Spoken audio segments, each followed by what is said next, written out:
After diagnosing hundreds, if not thousands, of breast cancer patients, I've noticed something striking. They all asked the same question. And it's not, how do we treat this or what happens next? They ask, am I going to die? And the honest answer is unlikely, because we doctors will do everything that we possibly can to kill that bugger, that it never comes back. In this video, I will share my experiences of treating women with breast cancer over the last 15 years as a breast surgeon. I have diagnosed young women in their 20s, young mums, older women, very old women, and few men with breast cancer. And conversation has changed. For most women, breast cancer has become chronic illness like diabetes or heart disease, not the automatic death sentence that most people fear. Most of my patients die from something else like accident. I've had one who died from the boating accident, heart disease, or just old age. Way more than the breast cancer. I can count it on the fingers of my hands of how many of my patients died from breast cancer.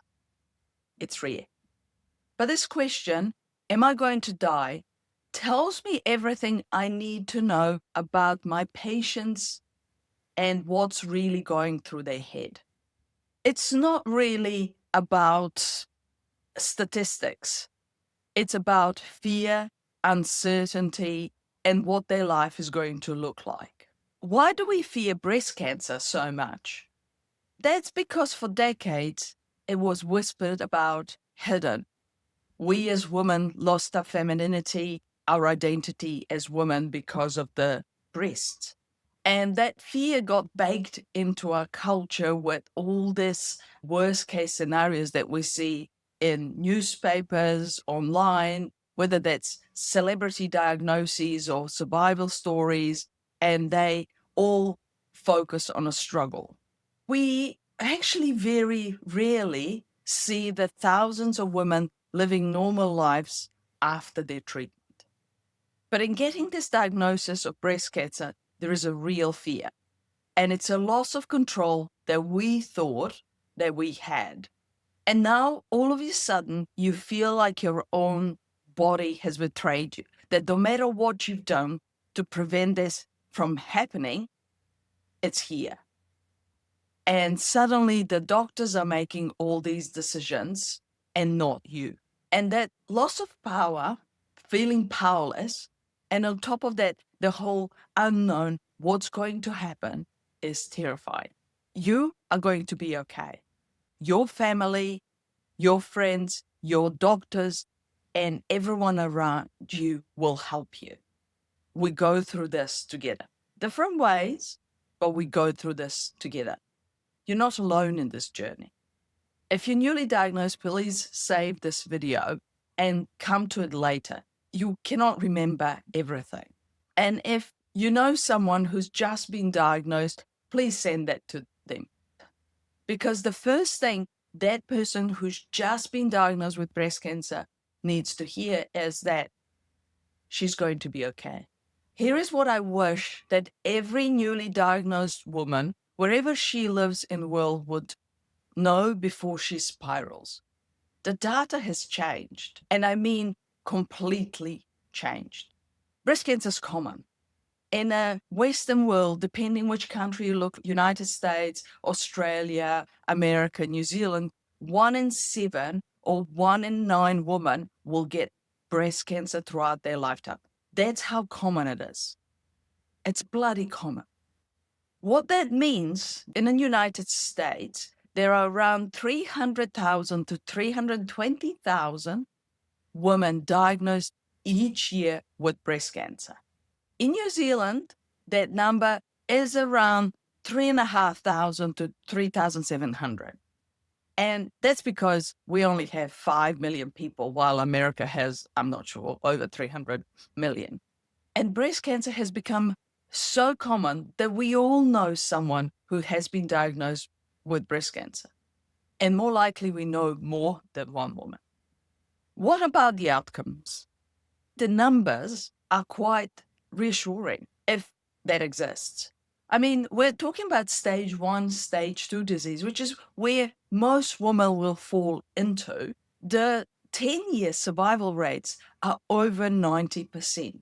And even if we talk about stage 3 disease, which means there's a lot of lymph nodes that are involved, apart from cancer in the breast, we'll still have 10-year survival rates of over 70%. So 7 out of 10 women with what we call locally advanced breast cancer will live more than 10 years. That's as long as heart disease. And then there is also a surprising thing when we talk about metastatic disease, which is breast cancer that has spread to some other organs, not lymph nodes, but we're talking about lungs or bones or liver. Women live for a while. And we're talking about average survival now with metastatic disease is at least 3 to 4 years. In some women who have slow growing grade 1 cancer, they might be here for 10, 15, maybe even 20 years. So it's not going to be, I'm alive now, and then tomorrow I'll be dead. It's not like that. It doesn't matter what your situation is, even if you have metastatic disease. You're more likely to suddenly die from heart attack than you are from breast cancer. Why is that? It's because we have better screening methods, which means that women are diagnosed with stage 1 or stage 2 disease, which have a great survival. We have targeted therapies, which means that treatment works better and faster with fewer side effects. And we have immunotherapy, which is opening the doors that we didn't have before. So most women diagnosed today will live long, full lives after the treatment. The conversation isn't anymore, will you survive? It's how do we treat this so you get back to your life with least impact and with the best quality of life long term. This is what I tell my newly diagnosed patients. Stop looking at the finish line. You can't see it. We don't know where that line is, and it will just overwhelm you. Instead, focus at one foot in front of the other, one thing at a time. Most of the time, surgery comes first, and that's your immediate focus. Get through the surgery and recover from there. And then you may have chemotherapy, radiotherapy, or hormonal treatment. It depends on your individualized situation. Your body will be tired. You will have side effects, but you will be moving forward. I've had a patient who finished chemotherapy, surgery, radiation, and she thought she would be relieved. But instead, she felt, I survived cancer, but I don't know anymore who I am. And that's survivorship.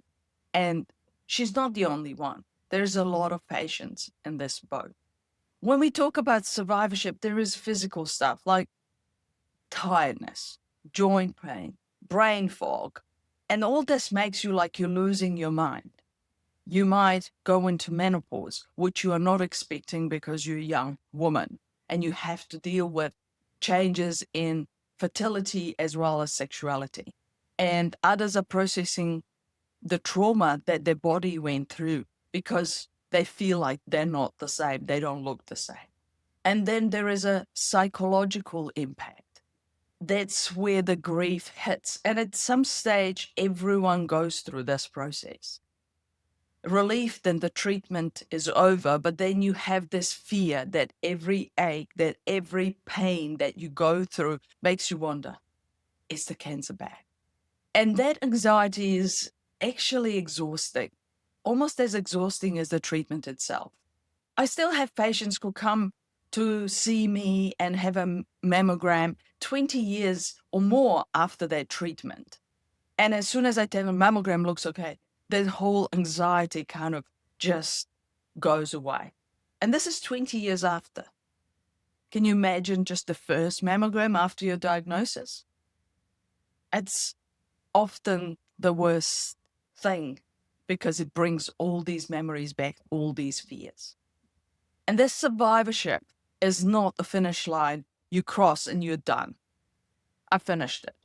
It's just a new chapter. Every day is part of this survivorship. But you don't have to figure it out on your own. Your friends, family, doctors, nurses, therapists, we're all here to help you. We want you to have your life back, and we will help you in any way we can to get you there. What does this mean for you?